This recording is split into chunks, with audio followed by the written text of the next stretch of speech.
Hello friends, এই মুহূর্তে নিয়ে চলে এলাম সবচেয়ে বড় বিগ ব্রেকিং আপডেট, যেটা গতকালকে আমি আশঙ্কা করেছিলাম এবং আমি আমার গ্রুপেও কিন্তু ডিসকাস করেছিলাম যে সিঙ্গেল বেঞ্চের যে রায় এসেছে সেই রায়ের অর্ডার কপি বেরিয়ে আসছে বা যাই কিছু হোক না কেন, নির্দেশিকা অনুযায়ী যে কোনো জায়গাতে হস্তক্ষেপ করা হয়নি, এখানে কিন্তু বসে থাকবে না মামলাকারীরা। অবশেষে সেটাই কিন্তু হলো, হাইকোর্টের ডিভিশন বেঞ্চে কিন্তু এবার মামলা দায়ের করা হলো এবং কি কি বিষয়ে এই মামলাটা দায়ের করা হলো ডিসকাস করবো আজকের এই ভিডিওটাতে।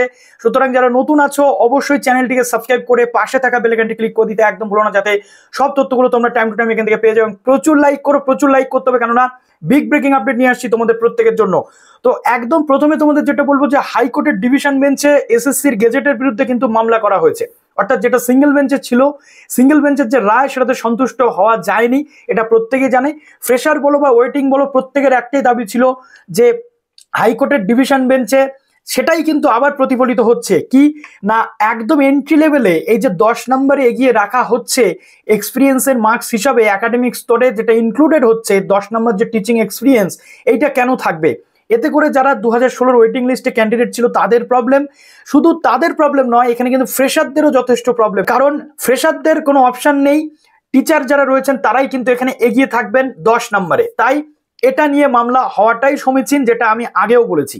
তো আজকে এই মামলাতে কি কি উঠে আসছে কয়েকটি পয়েন্টের উপর বেস করে এই মামলাটা কিন্তু রাখা হয়েছে। তার আগে তোমাদের আমি একটি ইনফরমেশন দিতে চাইছি, ইনফরমেশনটা একটু শুনে নাও। আজকালকার দিনে মাত্র 5 টাকাতে কেউ কখনো কিছু পেয়ে থাকে? ইয়েস, এবার থেকে তোমরা 5 টাকাতে এমন একটা জিনিস পেতে চলেছো যা তোমাদের সমস্ত যে কম্পিটিটিভ পরীক্ষা হতে চলেছে তার সিস্টেমটাকে বলতে দেবে, যেটা তোমাদের জন্য গেম চেঞ্জিং হতে চলেছে। ইয়েস, টেক্সট বুক লঞ্চ করেছে এমন একটা নতুন জিনিস যেখানে তোমরা পেয়ে যাচ্ছ 5 টাকাতে একাধিক একাধিক সামগ্রী। ইয়েস, তার জন্য পুরো ভিডিওটা দেখতে হবে, শেষ পর্যন্ত অবশ্যই দেখো, যেটা জানার পর তোমরা কিন্তু হয়রান হতে চলেছো। টেক্সট বুক তোমাদের জন্য নিয়ে এসেছে সুপার পাস লাইভ, যেখানে কম্পিটিটিভ এক্সামের জন্য সেন্ট্রাল হোক বা স্টেট হোক সমস্ত কিছু জিনিস তোমরা পেয়ে যাবে। 300 এক্সামসের প্রিপারেশন একটা ছত্রতলে, যেখানে এসএসসি, রেলওয়ে, ব্যাংকিং, টিচিং, যেটা ওয়েস্ট বেঙ্গলের ক্ষেত্রে যা যে ইম্পর্টেন্ট পরীক্ষা রয়েছে সবকিছু তোমরা গাইডেন্স পেয়ে যাচ্ছ। শুধু তাই নয়, 1.5 লাখ মক টেস্ট পেয়ে যাচ্ছ, 3000 প্লাস প্রিভিয়াস ইয়ারের যে কোশ্চেন সলভ পেয়ে যাচ্ছ, 10,000 এক্সপার্ট নোট পাচ্ছ। Not only that, unlimited attempts এখানে তোমরা পাচ্ছ। তার সাথে যেটা রয়েছে access to pass pro max, তাও আবার নিজের ঘরে বসে। তাই আর দেরি কেন, এক্ষুনি ডাউনলোড করো ডেসক্রিপশন থেকে text book app. Text book app download করার পর তোমাদের জন্য যে স্টুডেন্ট প্ল্যানস গুলো রয়েছে, কিন্তু যদি তোমরা এই অ্যাপ থেকে, টেক্সট বুক অ্যাপ থেকে কোনো প্রোডাক্ট পারচেস করছো, পারচেস লিঙ্ক তোমরা ডেসক্রিপশনে পেয়ে যাচ্ছ। দুখানা লিঙ্ক পেয়ে যাচ্ছ, একটা হচ্ছে super pass live web link, আর একটা পেয়ে যাচ্ছ super pass live payment link. তো এই পেমেন্ট করার আগে তোমরা আমাদের যে কুপন কোড, আমাদের চ্যানেলের SGT, সেটা অ্যাপ্লাই করে দাও, যাতে করে তোমরা এখন 5 টাকার যে ডিসকাউন্ট সেটা না পেলেও পরবর্তী ক্ষেত্রে যখন রিনিউয়াল করবে 10% ডিসকাউন্ট কিন্তু পেয়ে যাবে। শুধু তাই নয়, এই কুপন কোডটা যদি ইউজ না করো ভবিষ্যতে কিন্তু কোনো ফায়দা তোমরা পাবে না। তাই নিজের ফায়দার জন্য অবশ্যই ডেসক্রিপশনে দেওয়া যে কুপন কোড সেটা তোমরা ইউজ করো, SGT, তার সাথে ডেসক্রিপশনে দেওয়া লিঙ্ক থেকে টেক্সট বুক অ্যাপ ডাউনলোড করো এবং কোর্স পারচেস কিন্তু তোমরা করে নাও সব পরীক্ষার জন্য। শুনে নিলে অবশ্যই টেক্সট বুকটাকে তোমরা ডাউনলোড করো। এবার আমরা চলে আসছি যে ডিভিশন বেঞ্চে এই মামলা হয়েছে, এবং এই ডিভিশন বেঞ্চে যে মামলা হয়েছে এটা ডিভিশন বেঞ্চের জাস্টিস সৌমেন সেনের অন্তর্গত যে ডিভিশন বেঞ্চ, সেখানে এই মামলাটি করা হয়েছে। কি কি বিষয় রয়েছে? প্রথম যেটা রয়েছে, হাইকোর্টকে আবেদন জানানো হয়েছে যাতে হাইকোর্ট রুল জারি করে গেজেট অবিলম্বে বাতিল করে বা অবিলম্বে গেজেটটাকে স্তব্ধ করে দেয়। তার কারণ এই গেজেটে অসংখ্য ভুল আছে, এটা আমি বারবার তোমাদের বলেছি, আজকেও কিন্তু সেম জিনিসটা দেখতে পাচ্ছি। তো এখানে যেটা ওয়েটিং লিস্টের ক্যান্ডিডেট আছে তারা এই মামলাটি করেছে।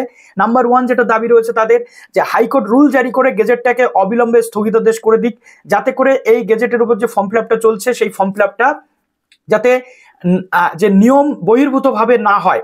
2 নম্বর যেটা রয়েছে, ওয়েটিং লিস্টে থাকা যে ক্যান্ডিডেটরা এই মামলাটি করেছেন, বিশেষত আমরা গতকালকেই বলেছিলাম যে মামলা কিন্তু হতে চলেছে, আর আলটিমেটলি হলেও তাই। এখানে আমরা দেখতে পাচ্ছি যে 10 নম্বরের যে এক্সপিরিয়েন্স ছিল, অর্থাৎ টিচিং এক্সপিরিয়েন্সের 10 নম্বর, সেটা কেন থাকবে? এই 10 নম্বর টিচিং এক্সপিরিয়েন্সে যদি থাকে তাহলে ওয়েটিং লিস্টে যে ক্যান্ডিডেটগুলো তারা তো টিচার নয়, এই সুযোগটা থেকে তারা বঞ্চিত হবে, অর্থাৎ শুরুতেই বঞ্চনার শিকার। আর এখানে একেবারে টাই আপ রয়েছে কিন্তু ফ্রেশার ক্যান্ডিডেট যারা, তাদেরও স্বার্থ, অর্থাৎ টিচাররা যারা 10 নম্বর এক্সপিরিয়েন্স হিসেবে পাবেন এন্ট্রি লেভেলেই তাদের থেকে এগিয়ে থাকবেন, যেহেতু একই সাথে মার্চ করে এই নিয়োগটা তৈরি হচ্ছে, অর্থাৎ পুরনো ক্যান্ডিডেট নতুন ক্যান্ডিডেট মিলে দুটো ভ্যাকেন্সি এক করে একই সাথে ক্লাব করে নিয়োগটা করা হচ্ছে, যেটা প্রথম থেকেই সবারই বক্তব্য ছিল যে নতুনদের রিক্রুটমেন্ট প্রসেস যদি আলাদা হতো তাহলে প্রবলেম কি ছিল, সেক্ষেত্রে এই সমস্ত সমস্যা তো আসতো না, কিন্তু সেটা হয়নি। তাই সেই 10 মার্কস যাতে না দেওয়া থাকে, গেজেট এখানে সংশোধনীর প্রয়োজন আছে বলে মামলা করা হয়েছে। এবার যেটা রয়েছে এজ রিল্যাক্সেশন, এজ রিল্যাক্সেশন যেটা পুরো দুর্দান্তভাবে লেখা আছে, সুপ্রিম কোর্টের গাইডলাইন মেনে এজ রিল্যাক্সেশন দেওয়া হচ্ছে। কারা পাবে?